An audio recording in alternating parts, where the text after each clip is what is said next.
Hello friends, नमस्कार and welcome to समाधान।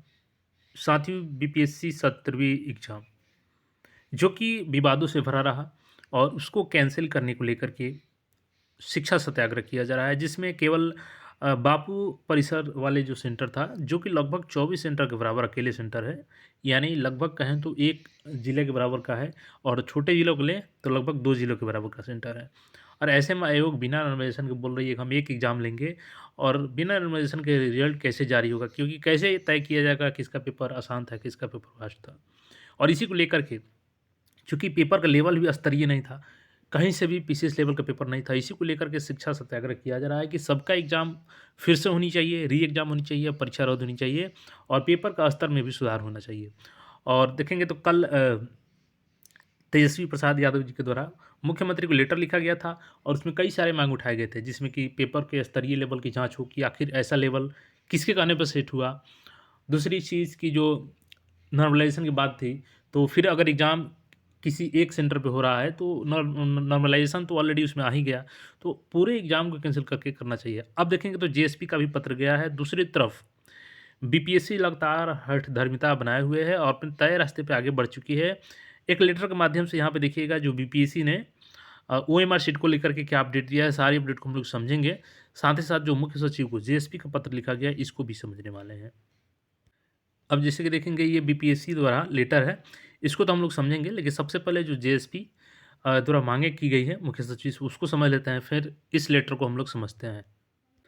जैसे कि कल एलओपी यानी लीडर ऑफ अपोजिशन के द्वारा आज उठाया गया, और कल ही एक और लेटर लिखा गया है जन स्वराज पार्टी के द्वारा, और देखिएगा तो ये मुख्य सचिव को लिखा गया है। और 13 दिसंबर को हुई 17वीं परीक्षा को रद्द कर पुनः परीक्षा याचिका के संबंध में। और देखिए, इनका कहना है कि निवेदक पूर्वक कहना है कि 17वीं बीपीएससी परीक्षार्थी दिनांक 18 दिसंबर 2024 से गर्दनीबाग पटना में परीक्षा में हुई धांधली के विरोध में हजारों में धरना पर बैठे हुए हैं। दिनांक 20 दिसंबर 2024 से 7 परीक्षार्थी आमरण अनशन पर बैठे हुए हैं, जो अति संवेदनशील मामला है। और देखिए, इनका कहना है कि विदित हो कि 13 दिसंबर 2024 को 17वीं प्रारंभिक परीक्षा राज्य में 9 से 11 केंद्र पर 4,83,000 छात्रों ने भाग लिया। हालांकि यहाँ पर 912 है। परीक्षा संचालन में घोर अनियमितता बरतने की बात सामने आई है। इस संबंध में पीड़ित प्रतियोगी छात्रों के प्रतिनिधियों ने आकर हमारे पार्टी कार्यालय में शिकायत दर्ज की। पार्टी ने अपनी ओर से 3 सदस्य श्री किशोर कुमार महासचिव, प्रोफेसर डॉक्टर कुमार शांतनु सचिव थे, और श्री आनंद मिश्रा युवा अध्यक्ष धरना स्थल पर भेजे गए, जहां उन्होंने पीड़ित अभ्यर्थियों की बात सुनी और पार्टी के समक्ष आकर निम्न प्रमुख बात बताई। देखिए, इनके द्वारा मांग जो रखा गया है कि बापू परीक्षा में 12,000 परीक्षार्थियों की कुल क्षमता है। यदि 17वीं बीपीएससी प्रारंभिक परीक्षा में फॉर्म भरने वाले छात्रों की कुल संख्या 4,83,000 है और कुल परीक्षा केंद्रों की संख्या 912 है, तो एक केंद्र पर औसतन 529 छात्र बैठते हैं। अतः बापू परीक्षा परिसर 23 केंद्रों के बराबर केवल इस केंद्र पर परीक्षा रद्द करना बाकी 9 से 11 केंद्रों के छात्रों के लिए अनुचित होगा। उसके बाद देखिए कि यहाँ पे तो पुनः परीक्षा के लिए अलग प्रश्न पत्र बनाना, और 12,000 छात्रों को अन्य 4,61,000 छात्रों से अलग मानक पर आंकना अनुचित होगा। अतः एक समान और पारदर्शी चयन प्रक्रिया सुनिश्चित करने के लिए भी सभी केंद्रों पर एक ही परीक्षा होनी चाहिए। बीपीएससी अध्यक्ष ने परीक्षा से पहले घोषणा की थी कि प्रश्न पत्र सभी केंद्रों पर पहले ही भेज दिए जाएंगे। फिर कुछ कक्षाओं में परीक्षा के समय अपर्याप्त प्रश्न पत्र क्यों थे, ये भी सवाल है, जांच का विषय है। छात्रों का आरोप है कि प्रश्न पत्र सील नहीं थे, और यूट्यूब पर उपलब्ध वीडियो भी इस दावे का समर्थन करते हैं। यह परीक्षा संचालन में गंभीर लापरवाही दर्शाता है। परीक्षा से 2 दिन पहले 10/12/2024 को लगभग 5,000 छात्रों के परीक्षा केंद्र को गया से नवादा स्थानांतरित कर दिया जाता है। यह भी पीएससी की ओर से भारी लापरवाही दर्शाता है। गया में एक केंद्र में छात्रों का दावा है कि प्रश्न पत्र के उत्तर घोषित किए जा रहे थे, यानी कि माइक में बोले जा रहे थे। ये भी जांच का विषय है। BDM public school Maner Patna में छात्रों के अनुसार प्रश्न पत्र 12:10 बजे दिए गए, और यह भी बिना सील के थे।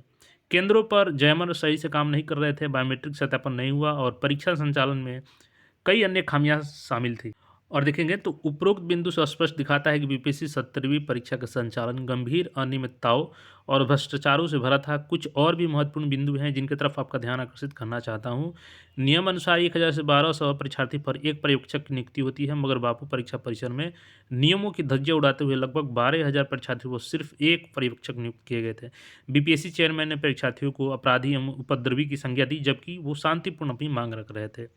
अब इनका कहना है कि महोदय इस बार बीपीएससी परीक्षा के कुल 2037 है, जिसमें 200 एसडीएम पोस्ट और 136 डीएसपी है। लेकिन मुझे बताने में अब खेद महसूस हो रहा है कि जब भी इस तरह के महत्वपूर्ण रिक्तियों का ज़्यादा तादाद में होती है, तो हर उस साल इस तरह की अनियमितताएँ घटनाएँ बढ़ जाती है और इसका कारण सबको ज्ञात है। कुछ चुनिंदा रसूखदार लोग धन बल और राजनीतिक पहुँच का उपयोग कर अपना आपस में तालमेल बिठाकर सब इन रिक्तियों में भर्तियाँ करते हैं और मेधावी छात्र और योग्य छात्र के जीवन के साथ खिलवाड़ करते हैं। तो देखिए बिल्कुल सही बात है, जब भी एसडीएम की सीट आती है या डीएसपी की, तब भी इस तरह के सवाल आते हैं बीपीएससी में और ऐसे कई घटनाएँ सामने आती हैं। अब देखिए एक तरफ तो सत्याग्रह किया जा रहा है कि पेपर कैंसिल हो और सबका दबाव बनाया जा रहा है। इवन सरकार के पक्षों के साथ भी लोग जाकर के मिले हैं। लेकिन दूसरी तरफ बीपीएससी का देखेंगे रवैया, तो वो अपनी धार्मिकता से पीछे हटने को तैयार नहीं है। अब देखिए एक लेटर है इनका, उसका कुछ अंश मैं यहाँ पे आपको दिखा रहा हूँ। सचिव बिहार सरकार लोक सेवा आयोग बिहार पटना के संचिका संख्या यहाँ पे दिया गया है और देखिए यहाँ पे दिनांक 12/12/2024 के द्वारा प्रतिवेदित किया गया है कि बिहार लोक सेवा आयोग द्वारा आयोजित एकीकृत 17वीं संयुक्त प्रतियोगिता परीक्षा के उत्तर पत्रकों के स्कैनिंग आदि कार्य दिनांक 23 दिसंबर से प्रारंभ किया जाना है। यानी आज से प्रारंभ बीपीएससी कर रही है। ओएमआर आंसर शीट के स्कैनिंग आदि कार्य के संपादन हेतु दिनांक 23 दिसंबर 2024 को कार्य समाप्ति तक आयोग कार्यालय में उपस्थित होने हेतु नोडल पदाधिकारी प्रतिनियुक्त करने का अनुरोध किया गया है। तो देखिए एक तरफ जब सत्याग्रह हो रही है और मांग किया जा रहा है कि सभी छात्रों के साथ न्याय हो, दूसरी तरफ बीपीएससी अपने कानों में रुई लगाई हुई है और यहाँ पे देखेंगे तो ओएमआर स्कैनिंग की पड़ी है इनको और छात्रों की पड़ी है कि फेयर तरीके से एग्जाम हो। लेकिन एक तरफ ये ओएमआर स्कैनिंग करके क्या साबित करना चाहते हैं, आज से ही इनका कार्य का प्रारंभ हो रहा है और नोडल पदाधिकारी नियुक्ति के लिए ये लेटर लिखा गया था, जिसका कुछ अंश मैंने यहाँ पे आपको दिखाया है।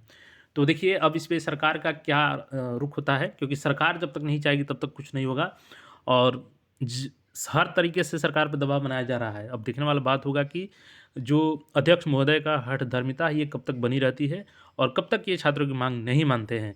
लेकिन छात्र भी पीछे हटने को तैयार नहीं है और इस तरीके से छात्र अगर एकजुट रहे तो ज़रूर आप सबकी जीत होगी और री एग्ज़ाम भी होगा और सबके लिए सेम पेपर भी होगा, पेपर के लेवल में सुधार भी होगा।